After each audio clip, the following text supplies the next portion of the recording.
Hello guys, katong kalbing long kila ra don jasme pet nili fana support coating gil do ana fan nili hen pen chesa kang tung ala long jasme pet non nili ke do na tung gado eta chini lo lake grass no do nili grass nili mena masi grass lo nili mena masi kasalam lo hedi grass mechanic malo nili mena masi kang de dono tum pini bangke gari hum ni head bonai gido lan bangke nili nuet ma de single no pakai de kuda pota pakang proi pe di Ampal ke pasal itu pasal 180 lagi. Pasal 180 dah.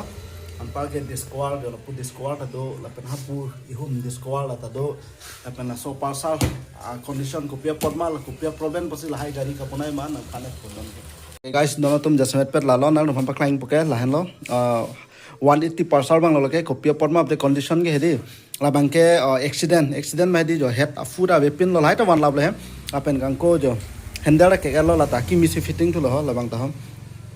handle dah di la penangko la po aprang choka jawal ke angton masih kek lap lo lalo lan details la pun paklang purpur non mat nanglang on thorno ni nang than pon bompo anpal ke labang ta head hinu labang ke block ta dam ring lo masa basup jo block he di dam ring lo adunga paklang po la phan lo la ke block lo ton tum labang ke block lo labang ke piston lo lo ke piston ring do lo ba di la ke timing chain lo son thak lo la ke disqual cc bang ke 125 lo guys la bang ke lata pini masih patang pinang po bang ke pon po lalu hangko ihum do thulang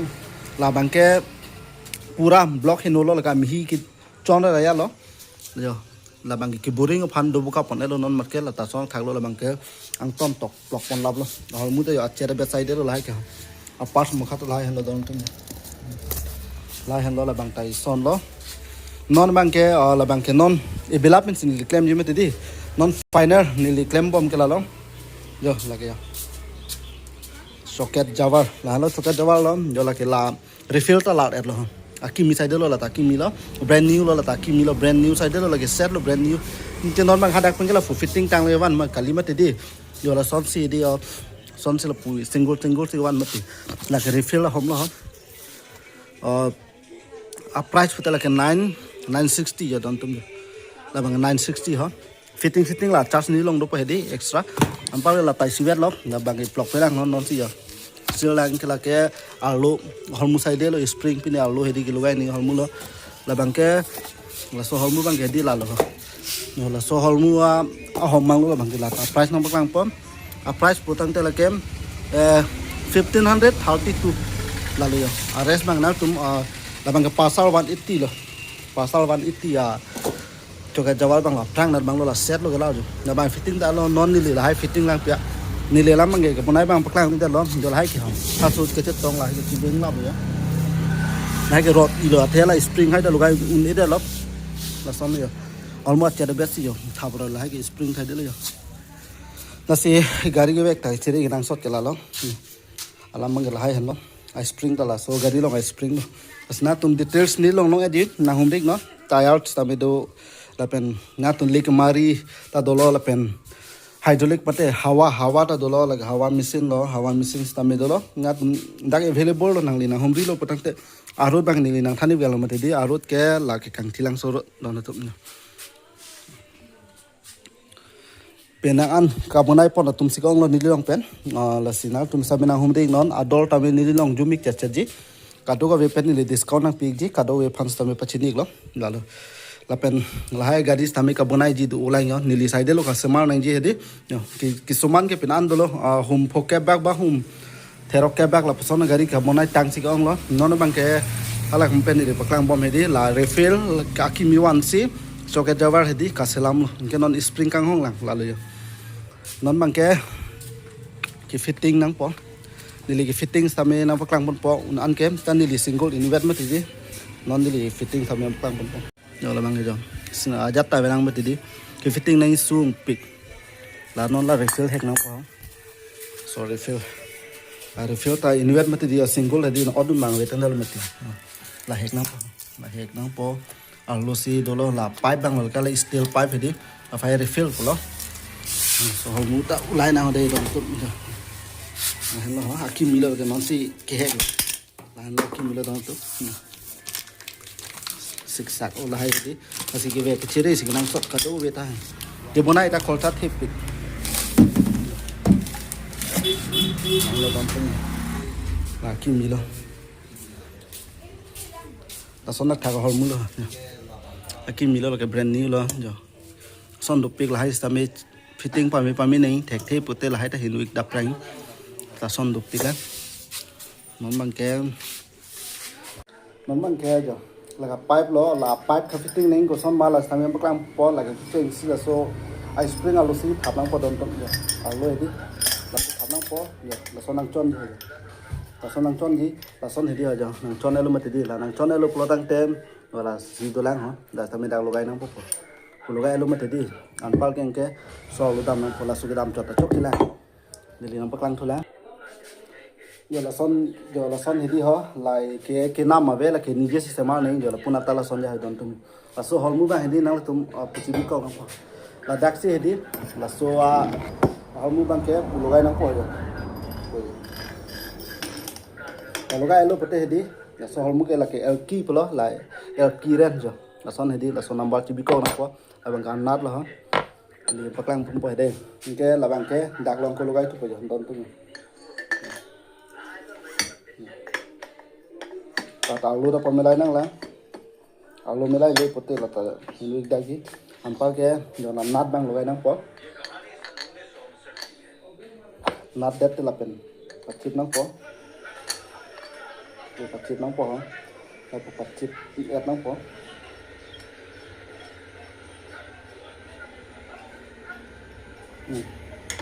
la pen la ke pachip ke la puchok yin sam selang mat di nasi isi ahol mu di la chi hek mati dak logai bin thunang po ilong tirang ko la tirang pe la ha kuli de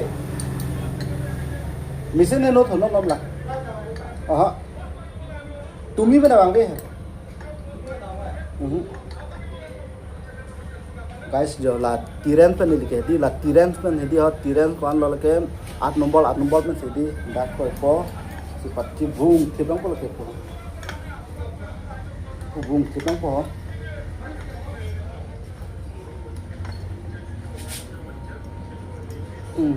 lagi chia hai đó nó mà cái thứ học lỏn nữa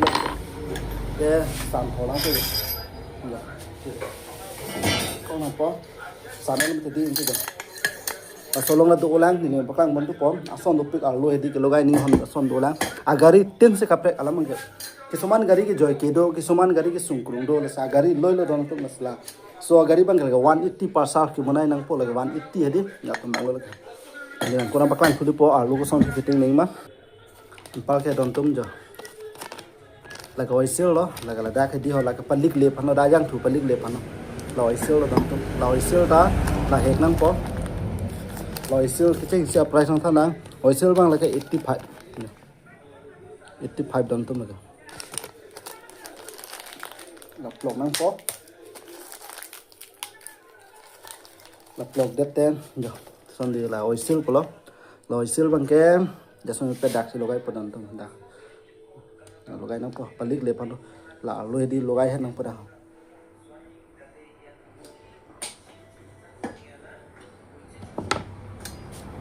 logai lo don tum jo na swal lo hidolon ke jo swal lo la det ten ke lock pudo jo lasan la lock logai nang lang dak hidi la lock bang logai nang po aku pen no krai ni ha jo la lock logai nang po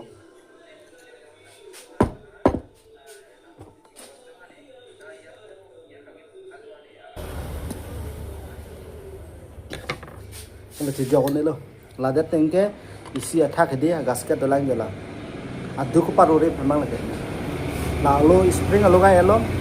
jetu hala lock ta logai elo la penda king la logai penam logai penam po badang ke kuiri pena ke suman un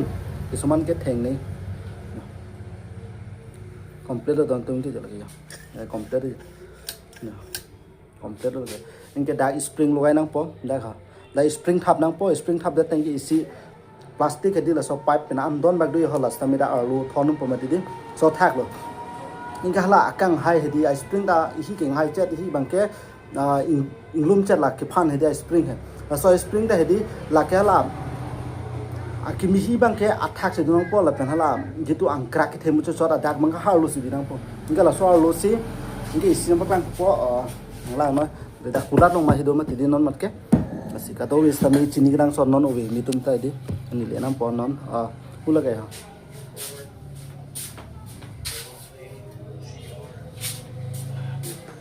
là son ở đâu tum nhở là son này đi họ là bong ni thai này là dasme pet hala discover la patum hala tuma long bang ke la ibong bon chok sita la tuma ngala bong ni thai ning ho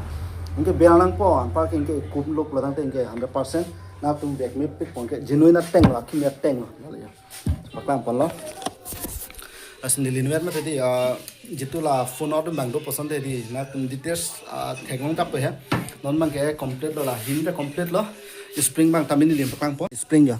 lim pen than bom la so spring hedi yo la so spring ke thap neng ke jo yo la puna bang ing chim chat di ha jo ing chim chat ma ti guys jo puna bang ing chim chat pen la puna bang ke jo ing hai chat ma ti la kang hai kang song binang ne lo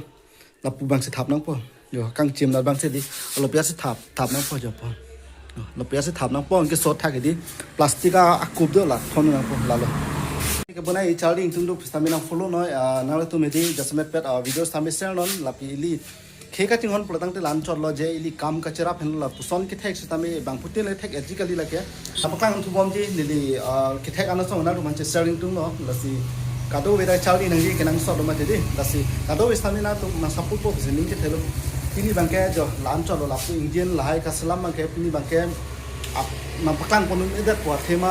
निली नुवेट मा ते दि मु पे नंग थान लो इनुवेट आथे ला cameraman away आथे कैमरामैन ले दो पसंद ते निली ना तुम फान paklang polong pola sin di nuwer posi paklang pon lidat pola sin li mer paklang nang tham no dak no mat ke pini bang ke nangile ke kar beside de lo dong ha pasor la pen gel puvi lo wala sor lang le tuma gari side lo humni lo discover humni la pen ke pasar hum ini kam bang ke lalo apen ni hum bang do break pedal hino dak ni le hala tana paklang pon hala ta pini mat si dilwar po mate chipon po bang tum hedi ai pedal dap si ka salam lo la ke na so break pedal hinu dak la kimi lo ta kimi genuine si one pillar jo ta kimi che kasalam lo ta na ga gari bang petina 100 aprang dia ban model he lalo don to ton thak si bonai du ulang la stame jo fz la ta bonai po la ta carburetor hinu la ta kasalam nang po la bang belekal ni selam po pini gon e la pen la bang ke 4 engine ang ton 4 engine pasun tu lo la ke jo v15 bajaj company he bajaj v15 lo la stame da engine ave dalo da engine do nem ti so engine ke ni baklang dam po la ta nil dis ka salam lo ja so engine ke dak si do so engine ke la ke don tum hala so v15 na engine lo ja da han ho ja la nil la ta nil dis ka salam lo abang magnet pulo la magnet lo don tum ja la ke magnet lo la current pa pas khan lo puson si du o hason do pik la si ke thek chaldi nang ji ke nang so apen ran samen chini nang ji la lo ke nang so ni gong chaldi ji bete ke cheng si ke nang tum ran samen chini nang la ke nang so la lo ran samen jong si nang tum chini lo pro dang te ampal ke konat si ke plok nei ma kopi ko son long ma hala samena tum di test chini po la pendet ke next ke chaldi nang ji ke block pro dang te nang tum hala ji to block long bang ke head ka fitting apen hala bhel ka fitting la pen ke timing chain ka fitting la pen ke block ring sitting ki kuri hedi hala thek nang ji hala am se perfect lok te na tum ke thek lok le chama ta ram ta melo la lo ase details anutin sami ki chaldi nang so la sila ki chaldi ke kom tum pusta nang tum ki chaldi yong sina tum isilam hedi metric pass ari so jang tum do kok pro thang sina tum la mechanical ta chaldi nang so ITI long du non na thong da chaldi not na tum thek po asin rista me aprang ri song ko mate hula so bihek penang anang ko pen se di guati rong so pisi ka chaldi don pen sini ni pusona company dena rong nili me na deman cheklem long lo banga so tum aphantai lig ili paprang nang po lalo ili jagan mate di nije dem mate lalo la tangte don tum nala tu bomon ni le baklang mon tu bom po tangte age block lap lo la tame la ke engine na long kenang sot hormu sai de lo la is tame block at lo la bang ke la piston he khilang la pen la block he khilang head si head ma head si bonai chot pula bang ke lalo la hu ma gari bang la bang ke kick la so kick ta selam nei la kick sap lo yo la so kick di sak lup te la rum klo dup ti ha lalo la ta selam nei pela so gari bang lalo sikado ve stamina humri no kulat ke lai khan lo neri long kato ko ve fan stami discount pidon don ke klem tangnum si chini pom neli discount ki pidon si ki lalo tangte don tum nalang thubom ne tum lai available do hormuz same hedi jo available do lam het pu bom hedi la bangke choka jawal oil mate jang thulo battery tame available do jo battery tame hedi available do la pen kenang sot pote ajat tame dak do etlo na tum motho poro dak ke bang lo te na to ajat hormuz along le daji ken ning che poi ponang de lo Ate long edge ya jara son stame di jo lahai ke sab full side lo aja na keyboard do lo la pen lahai bang ke sit kowa side lo la pason sina tum kadu ka vis tami na tum long pon edil na humri popram non komani yong sinang le tum siksa khoi gari semonai nang ji pulo tangte lalo arut bang ke kang tilangso kita matowa kijut si lo sigun orang doji hala so sigun dena tumpang thek no la so dung lo le tum last lo adukan ge di la kang thilang so ke bang atwar he hal last lom lo bojara jo bang kali bojal pa sa bo lo nang luchat nei lalo tande dono tum pini galan cholo mo puthora ni bang tu bom pola pen la anu sina tum nang support tum thek pon ni tu tame cholo pa lo ta pen non bang ke nang tum man diter sani bang tame video na wan pb je fansi million ben tame na tum han pachini lo ase tande dono tum pini galan cholo puthora ni chetong na asi cholo pa lo ka do tame bye bye.